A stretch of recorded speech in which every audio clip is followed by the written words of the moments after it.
자, 한국선제 볼게요. 개발자분님께서 한국선제 공부하고 싶습니다. 지지하고 있어 눌림이 싶습니다. 이렇게 하셨죠? 자, 볼게요. 일단은 이런 생각을 해볼게요.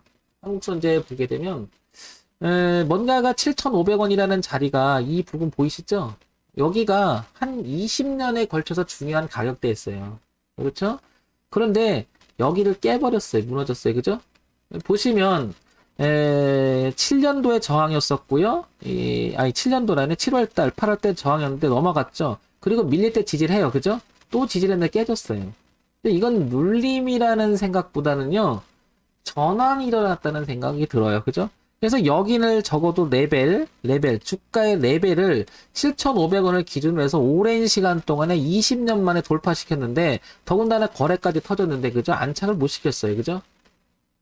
그래서 적어도 영역을 바꿨다면 7,000원 부분에선 멈춰서 갔어야 되는데, 그러지 못했다는 거죠. 그러면 지나고 나면 전 이런 생각이 드는 거죠. 이게 거품이었다라는 생각이 들어요. 이 대추세의 흐름이 깨졌어요. 그죠? 그래서 이거는 눌림보다는 기술적 반등이 일어나긴 할 수 있는 가능성은 있겠지만, 방향이 전환됐다고 할 수 있는 거죠. 흐름의 전환이. 그렇죠?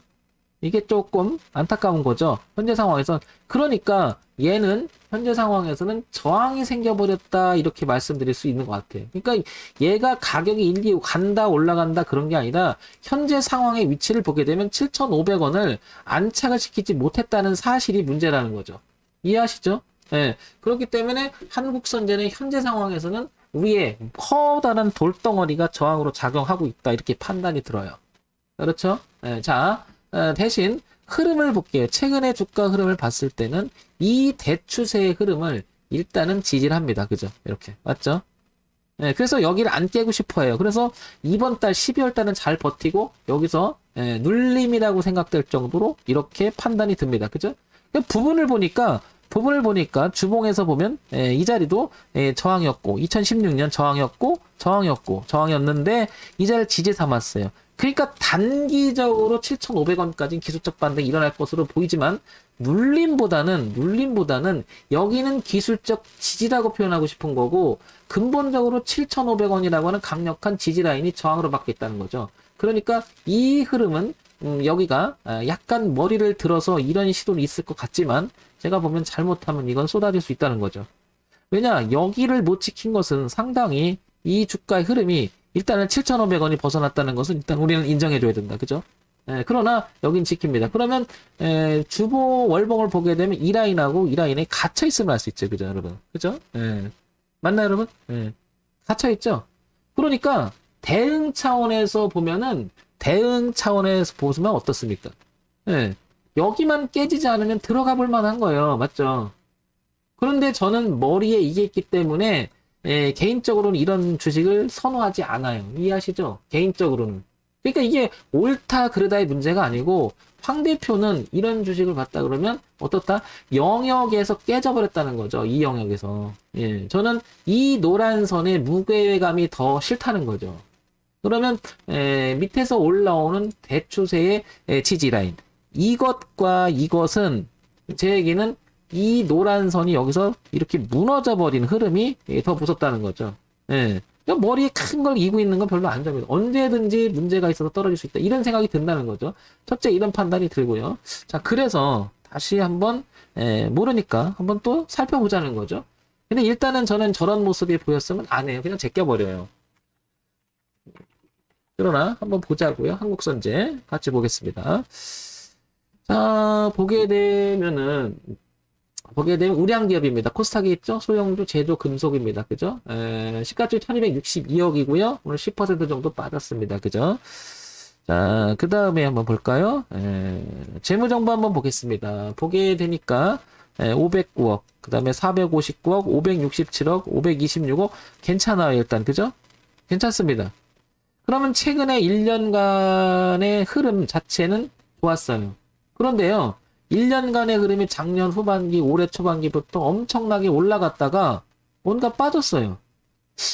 이 실적을 유지할 수 없을 거라는 뭔가 판단이 있었기 때문에 빠진 게 아닐까 이렇게 판단이 들죠, 일단은. 아니, 이 정도면 그래서 이 저항을 넘어갈 때, 7,500원을 넘어갈 때 여기를 지지했던 이유도 실적이 뒷받침됐기 때문에 섰다고 판단이 들지만 뭔가가 이유가 있어서 빠졌는데 이 빠진 이 음봉 그 다음에 여기다 누군가가 대량으로 무게가에 실어 던졌어요. 그죠? 저거는 누군가가 던진 거예요. 분명히. 그죠? 문제가 있으니까 던졌을 수도 있고 뭐 딴 이유가 있겠죠. 우리는 모르겠으나 자 그러면 그 부분을 다시 또 한번 보자고. 그래서 연간 실적 봐볼까요? 연간 실적 보니까 괜찮아요. 1600억, 1900억, 1800억, 1800억 돈도 잘 벌어요. 내용이 괜찮아요. 근데 주가가 빠졌어요. 야 이거 이해할 수 없을 것 같아요. 그죠? 네. 근데 제가 그래서 흐름을 중시 여기는 거예요. 이것까지만 보면 주가가 저렇게 빠지지는 어려운데 이런 생각이 들죠.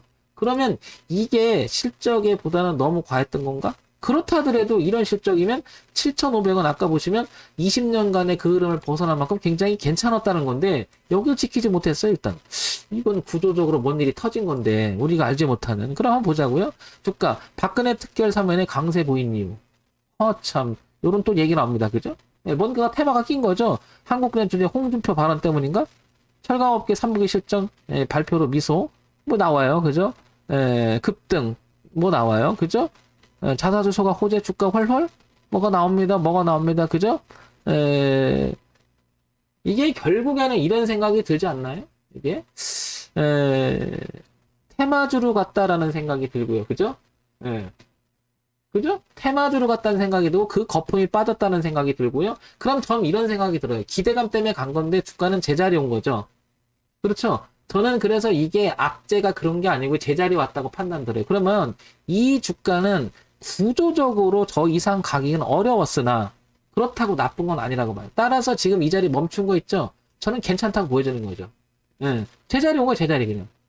갔다가 테마 형성 때 홍준표 낙선하니까 떨어졌다. 이렇게 생각이 들어요.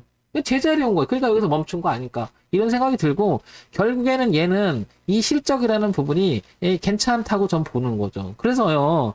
어떤 매매든 간에 테마주가 아니라 홍준표 때문에 그런 게 아니고 그래서 흐름을 전 중시 여기는 거예요. 흐름을. 저 흐름을 변화를 줄 때는 그대로 받아들이자는 말을 굉장히 많이 하는 이유가 거기 있는 겁니다. 그러면 한국선제는 기술적으로 보게 되면 여기 3,975원 있죠? 그러면 조금 한번 좁혀봅시다. 올라가기 전에 이 안에 놀았잖아요. 그죠? 그럼 4,000원 흐름 속에서 보게 되면 그러면 주봉에서 보게 되면 여기 보이죠? 요 부분만 빠지지 않으면 괜찮을 것 같아요. 그죠? 왜냐 여기 얼마? 2,580원, 2,600원만 빠지지 않으면 그러면 지금 4,700원이잖아요. 그래도 조금은 이 부분을 여유를 둬야 되겠죠. 그죠? 이 부분을. 그죠? 그러니까 조금 빠진다면 여기까지 이렇게 빠지기는 쉽지 않다는 거죠. 여기가 그냥 적정한 주가였던 것 같아요. 그죠? 그래서 이 자리를 머문다면 전 한번 사볼 만할 것 같아요. 다만 지금 가격대는 좀 비싸져 있다고 생각하고요. 그리고 또 하나 흐름을 바꾸지 못했어요. 그죠? 여전히. 그러면 놀다가 2,500원 정도 안 깨고 이렇게 돌아가는 모습이 나오면 좀 할 것 같아요. 근데 지금은 안 할 것 같다는 거죠. 그리고 이 물량이 어마어마하게 매물로 작용하고 있을 거예요. 그죠? 당연하겠죠. 그죠? 그러니까 이거는 폭락은 더 이상 나오기는 어려워 보인다는 거죠. 재판은. 다만 약간의 흔들림이 있긴지 모르겠지만 폭락까지는 안 나올 것이다. 그렇게 보입니다. 그러니까 이런 데 잘못하면 또 잘려가고 갈 수 있겠다. 제가 보기엔 이런 정도는 반등할 가능성이 좀 높다. 이렇게 보여져요. 기술적 반등이라고 하죠. 그걸 반발 매수 반등이라고 하는 거고 놓고 그런데요. 지지 라인이 뚜렷하게 잘 안 보여요. 이런 거는. 왜냐하면 넓어요. 너무. 지지 라인은 3,600에서 2,600은 너무 넓어요. 신규 진입은 상당히 퀘스천이고 가지고 계신 분이라면 기술적 반등이 좀 일어날 가능성이 있으니까 좀 들고 있어 보고 이거는 딱 그런 것 같아요. 종합주가지수가 분위기가 좀 좋으면 반등할 가능성이 있지만 분위기가 좀 나쁘면 좀 밀릴 가능성도 있죠. 그죠? 근데 지금 현재 중립이니까 지금부터 폭락은 나올 것 같진 않다. 그렇다 해서 물타긴 하지 말자. 갖고 있다면. 그렇게 하지 말고 신규 진입도 좀 자제하고 언제 하느냐 그때 하지 말고 머리를 좀 들어주면 해라. 좀 더 이렇게. 그죠? 그러면 여기가 거래가 많은 자리잖아요. 그러면 이게 물량을 돌려서 이렇게 지지 매물이 된다면 기술적으로 이렇게 일어날 가능성은 있다라는 거죠. 그러니까 그러니까요. 주식 매매 하실 때 실적이 좋다고 그게 아닌 것 같아요. 실적이 나쁘다 그게 아니고요. 테마로 갈 수도 있고 재료로 갈 수 있고 네오로 갈 수도 있습니다. 근데 이 회사는 보니까 구조적으로 문제가 있었던 게 아니라 너무 과했다. 그죠? 테마로 너무 과했다.